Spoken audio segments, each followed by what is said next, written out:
myths and legends from all around the world.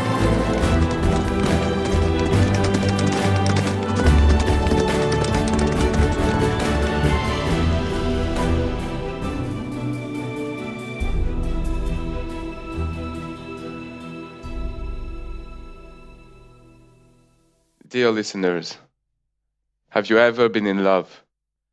Have you ever loved so much that a life without the other could not even be imagined? Are you ready to hear about this? Are you ready to hear about true love? We hope you are.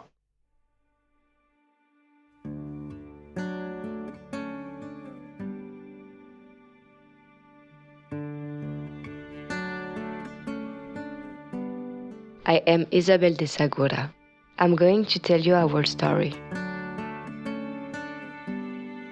I come from Teruel, an arid area located in the north of Spain.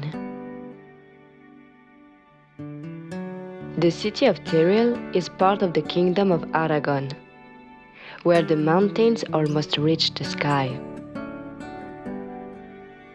In those vast landscapes, the sun burns during the day the ground which the moon freezes during the night. Rivers are running and create falls between the deep and dark caves in the rocks. But my world is not yours. I was born in a world that did not know the internet, nor cars, and a continent that you call America.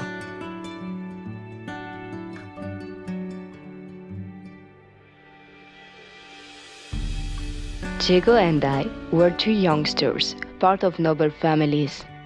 We were free and inseparable. We used to dream of amazing explorations. One day we were dragon slayers, the next one ocean sailors. The day after we were deep forest conquistadors.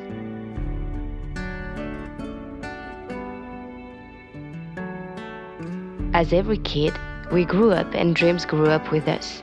My only wish became the will to spend the rest of my life in Diego's arms. We imagined the look of our future children and we planned at least 1,000 times our incredible wedding.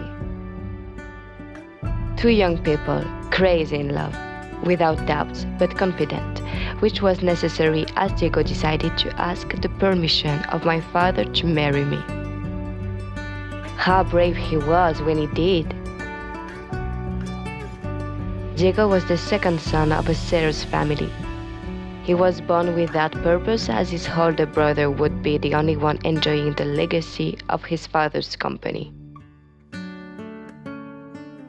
My father, wishing the best and the best only for his beloved daughter, his only child and concern, he finally declined the request. In order to comfort me, my father promised me a proud, strong, and rich husband, as if this inappropriate promise could change anything to my pain. Did I cry?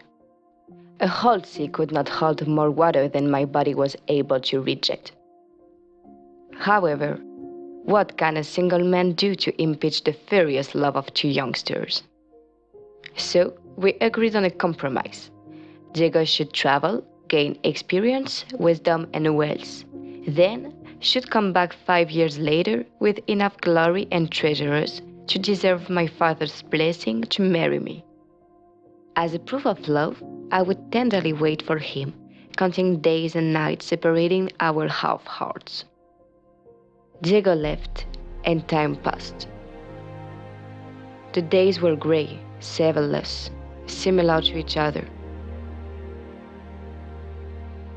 My father started to pressure me, telling me that the love of my life would never come back, but I reminded him of the agreement. On my side, I was part of many battles fighting against the Moors. Times were difficult, long and dark, but the memories of my promise kept me alive, making me stronger than ever, unstoppable. Rumors about Diego's death came to my ears and got me desperate. When the term of the agreement was announced, desolated and with nothing to lose anymore, I finally accepted another proposal. This man was Pedro de Azagrao, a fortunate man from another city that my father used to tell me about. Unfortunately, and to prove the fate's cruelty, Diego came back to Teruel on the exact day that I was supposed to get married.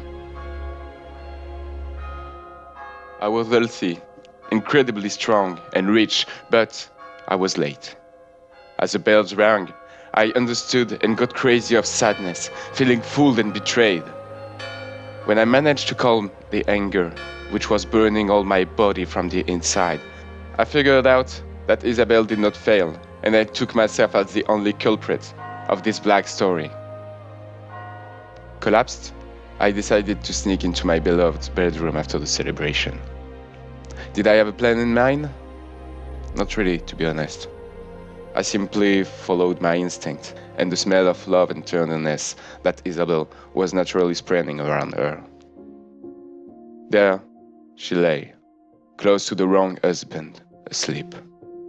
But I took a chance, approached the bed, gently caressed my woman's hair, and whispering, asked Isabel a kiss. I was shocked and confused. I couldn't answer such a proposition. Of course, I still loved him more than everything else, but what would all this mean? As he was asking again, almost begging, I felt my heart break. If God did not approve our love or our union, how could I? And how could I cheat on the man that I just got married to? I said no. Diego died next to me, his hand on my cheek, his eyes in mine, his heart full of despair. I cried, screamed, suffocated, waking up my husband at the same time. I asked for a story, explaining that I had a horrible nightmare. He accepted. Then I told him a story also, my story, and all that just happened. He called me a fool, claimed that I should have kissed him, whispered that we had no choice but to remove the dead body to Diego's parents' house. This would look more natural and less inconvenient for us. I accepted everything. How was I supposed to reflect? The next morning, I remember how guilty and horrible I felt. And most of all, I was feeling lonely and empty. I had to be there for the funeral, though I wondered about my capabilities to face such an intense moment.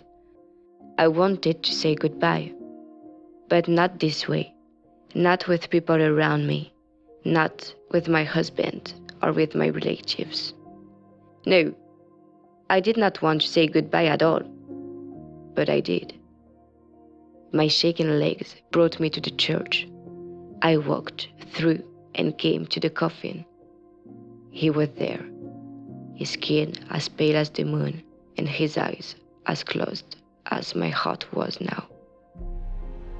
A tear of mine dropped on his face, showing me the way to his lips that I finally kissed to mean, I'm sorry, I miss you, I love you. At this precise moment, when our mouth touched, I felt my heart crushing before I fell into an endless sleep.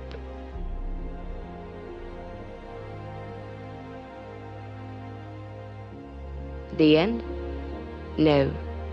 The supernatural incident drove my family to accept our love up to the point that they buried us together so that we would never be separated again, even in the second life.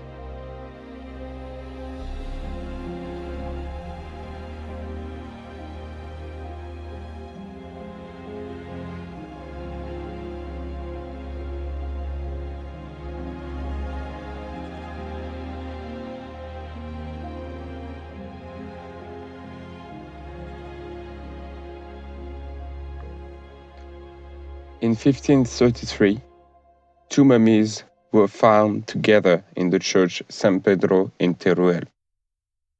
It never was determined if they really belonged to the lovers, but the chapel where they were found was renamed the Lovers' Chapel, and the mummies were moved to a beautiful sarcophagus sculpted by Juan de Avaros, a famous Spanish sculptor. Nowadays, the sarcophagus are still there. On this wonderful sarcophagus, the lovers are sculpted one beside the other, almost holding hand, but almost only. Their hand never touched, as a symbol of their incomplete love during their life on earth. As a fun fact, there is a famous saying in Spain about these two characters that goes like Los amantes de Teruel, tonda ella y tonto él, which means the Teruel's lovers, stupid her and stupid him. This expression is used ironically to address the misfortune that can come with a really passionate love, as it happened to Diego and Isabel.